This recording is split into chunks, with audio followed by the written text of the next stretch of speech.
Hello friend, this is Bihan. HPPSC revision test की series को आगे बढ़ाते हुए आज के क्वेश्चंस हम डिस्कस करेंगे। और रिवीजन टेस्ट का मतलब ही यही है कि आपने कितनी तैयारी की और कितना क्वेश्चंस को आप टैकल कर पा रहे हैं। क्वेश्चन है, शांबर राजा जो आर्य राजा देवदास के विरुद्ध लड़ा था, किस प्राचीन जनजाति से संबंधित था? किन्नर, खस, किरात या फिर दास? जल्द से बताइए फ्रेंड्स। शांबर राजा किरात जनजाति से संबंधित था और शांबर राजा आर्य राजा दिवोदास के विरुद्ध लड़ा था। तो इसका सही आंसर हो जाएगा ऑप्शन नंबर सी, किरात।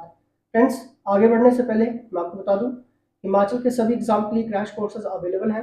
आप अपना एग्जाम देख सकते हैं, जिस भी एग्जाम की आप तैयारी कर रहे हैं। प्रोफेशनल्स के अंडर आप अपना कोर्स ज्वाइन कर सकते हैं। यहाँ पर व्हाट्सएप कर लेना। और फ्री टेस्ट अगर आपने अपने एग्जाम से रिलेटेड आपको चाहिए किसी भी टाइप के, तब भी व्हाट्सएप कर लेना। नेक्स्ट क्वेश्चन है यहाँ पर, भारत के किस प्राचीन ग्रंथ में खस का वर्णन है? इंपॉर्टेंट है। भागवत पुराण, वायु पुराण, बृहद संहिता या फिर उपरोक्त सभी? जल्दी से बताइए फ्रेंड्स। भारत के प्राचीन ग्रंथ भागवत पुराण, वायु पुराण, बृहद संहिता में खस का वर्णन किया गया है।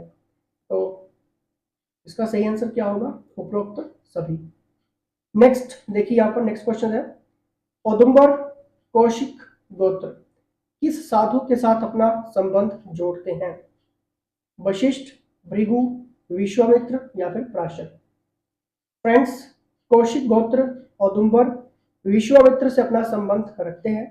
विश्वामित्र वैदिक काल के विख्यात ऋषि थे और ऋषि विश्वामित्र बड़े ही प्रतापी और तेजस्वी महापुरुष थे। क्लियर? तो इसका सही आंसर होगा ऑप्शन नंबर सी। नेक्स्ट देखिए यहाँ पर नेक्स्ट क्वेश्चन है, पूर्व वैदिक काल में शिवालिक घाटियों के निवासी कौन थे? काफी इंपॉर्टेंट क्वेश्चन है ये, ठीक है?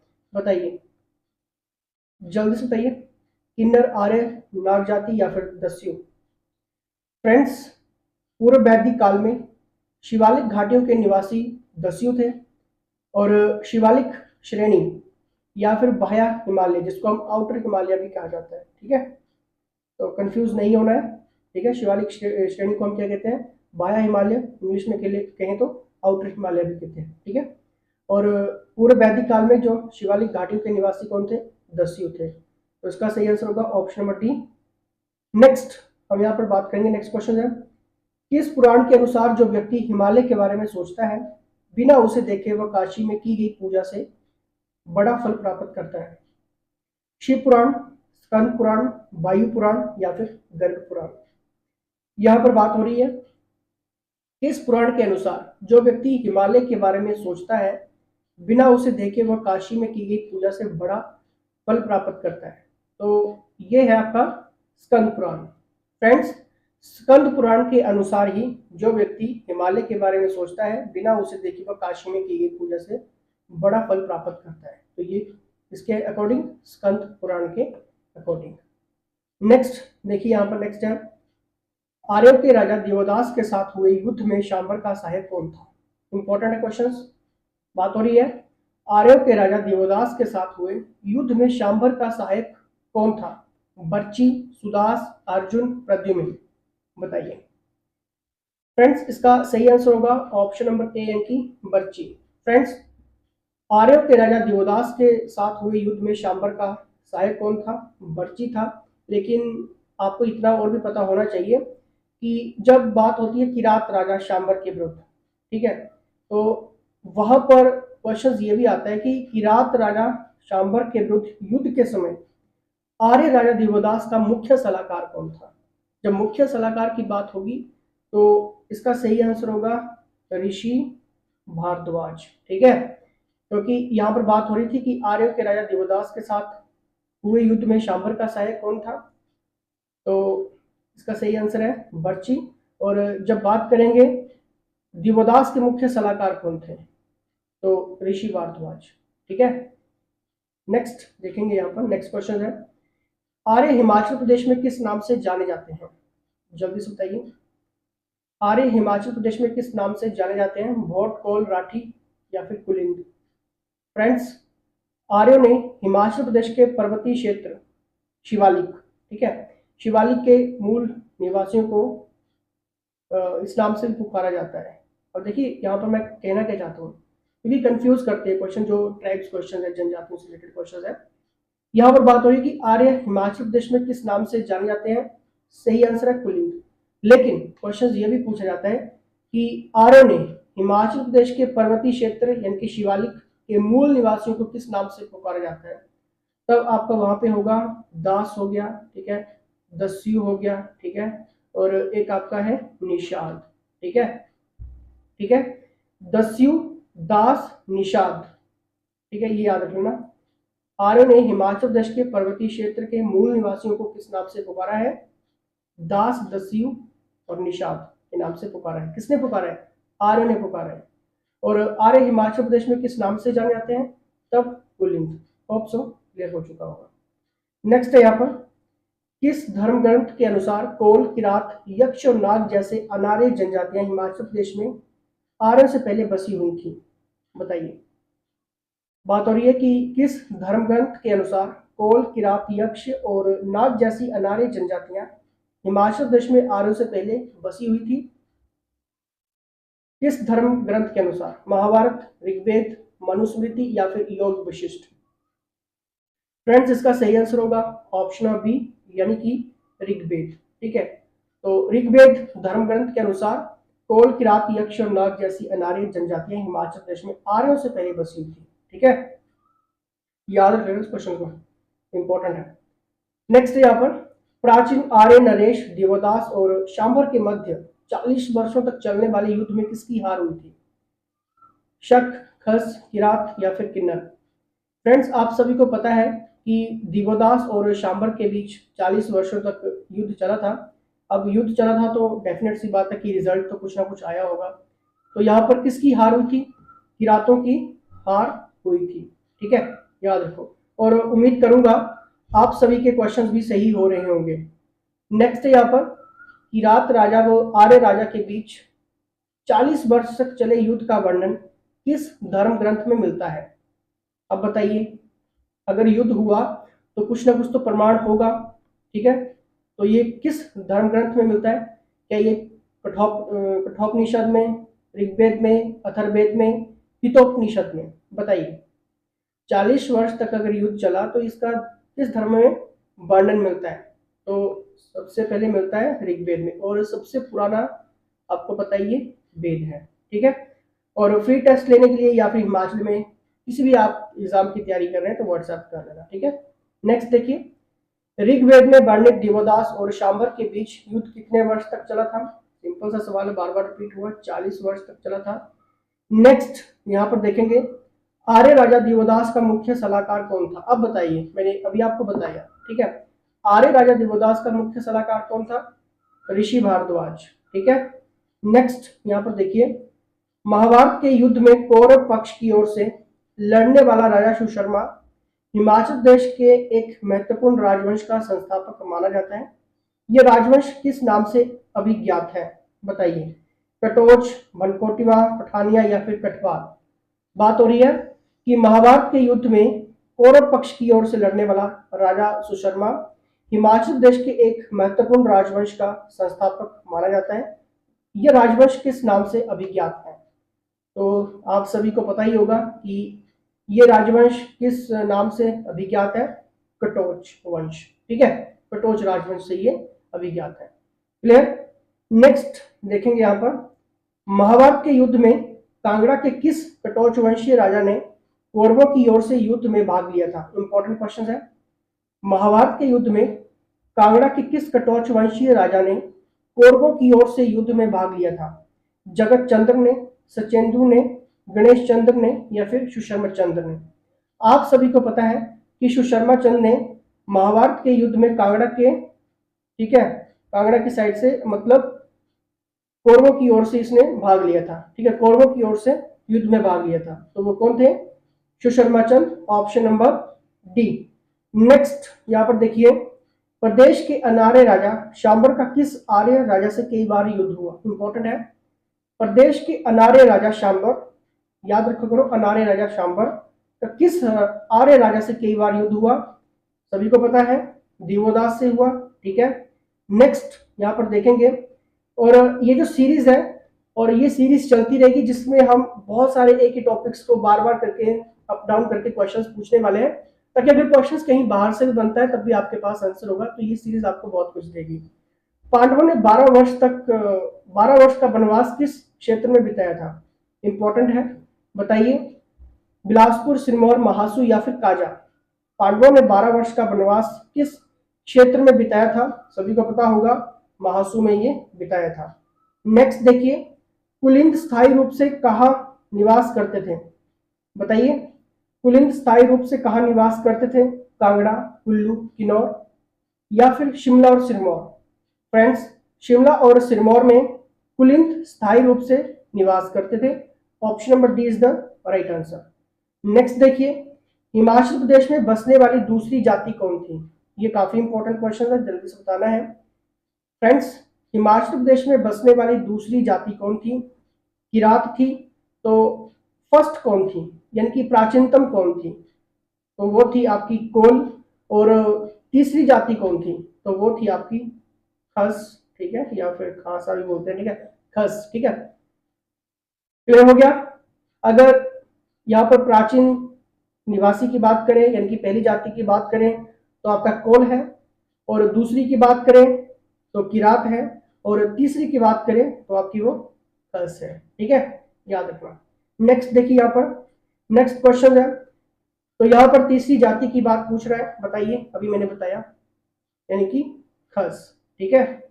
नेक्स्ट यहाँ पर देखिए, हिमाचल प्रदेश के प्राचीनतम निवासी, अभी मैंने आपको बताया प्राचीनतम निवासी कोल, आर्य, गद्दी, खास। बताइए, प्राचीनतम निवासी यानी कि कोल।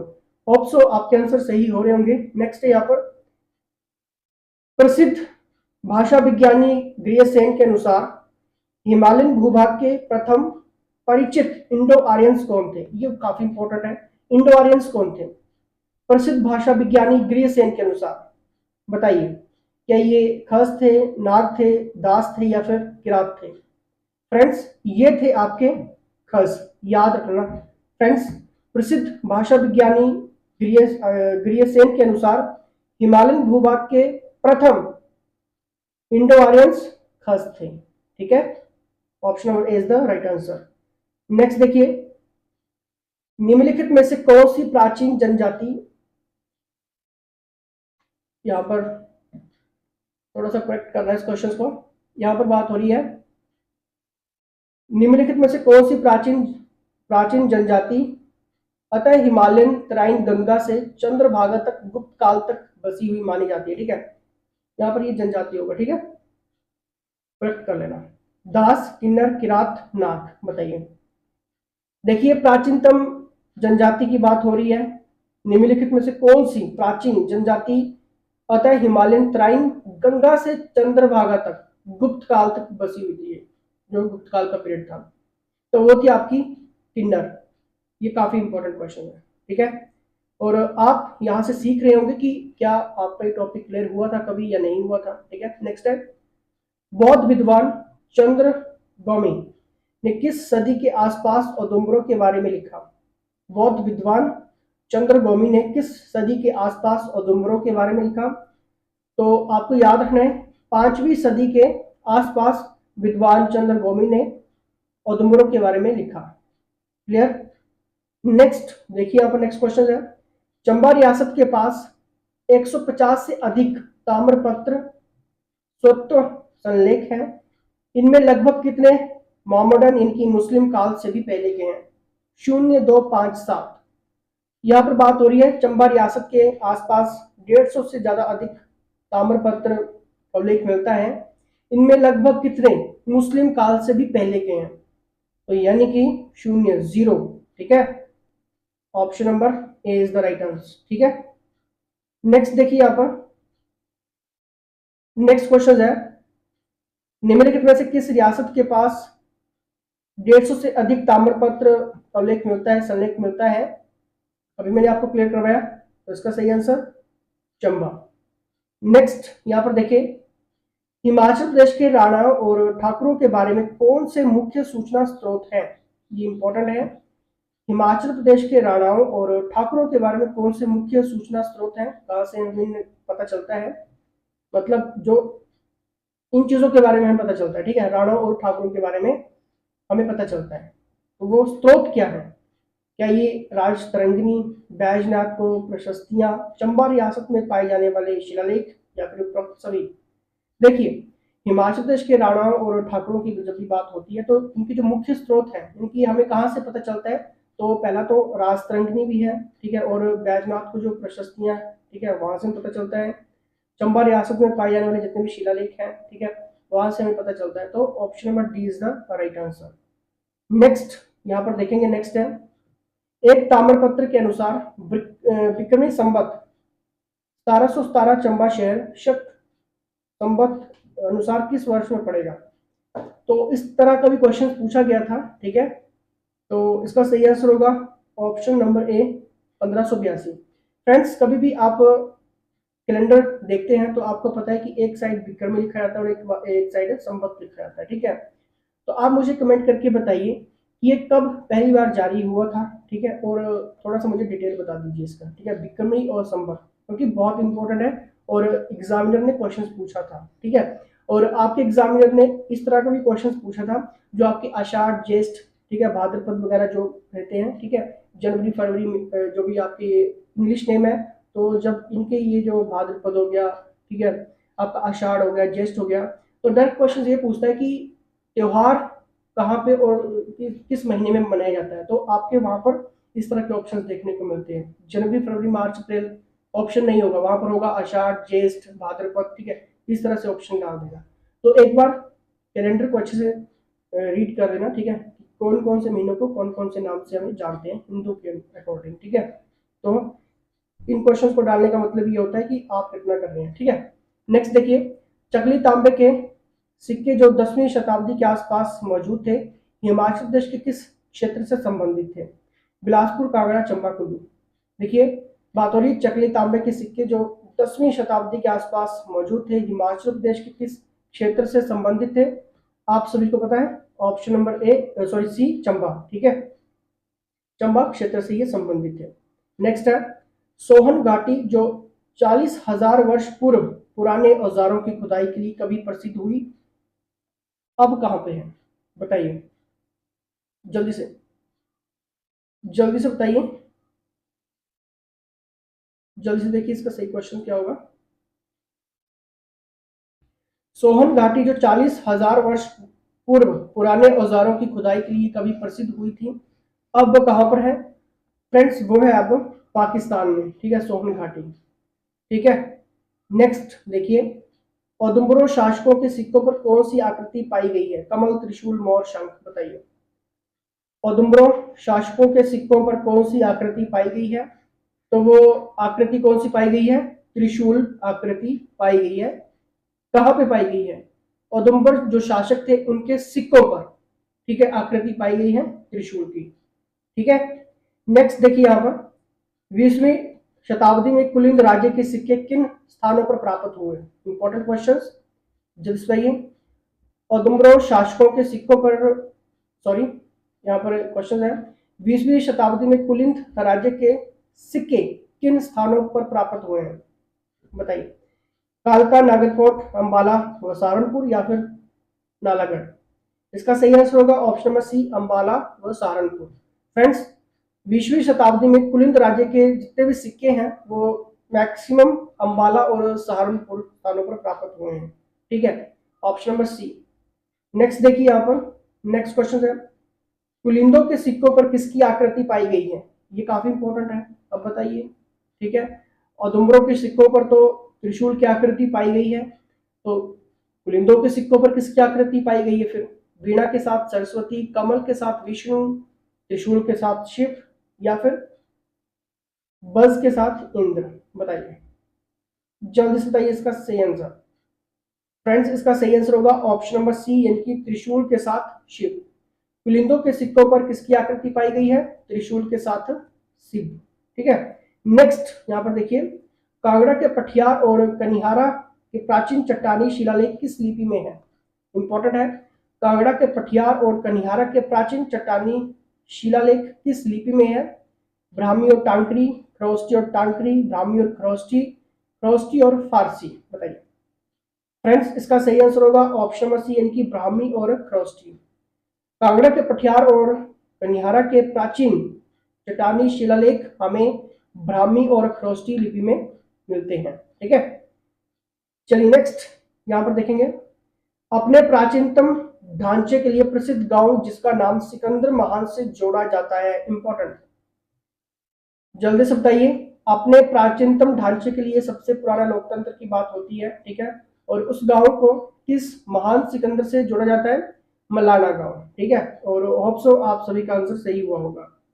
नेक्स्ट यहाँ पे है, अपनी भारत विजय के बीच में ब्यास नदी से आगे न बढ़ने के सिकंदर के निर्णय का मुख्य कारण क्या था?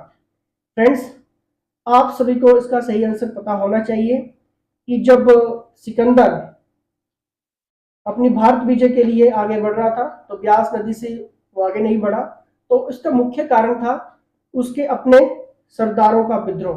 ठीक है, तो ये याद रखना इंपॉर्टेंट क्वेश्चन है। Option number C is the right answer. Next है यहाँ पर, टोस और यमुना नदी के समीप स्थित कालसी में किसने पत्थर पर लिखित राज घोषणा का निर्माण करवाया था?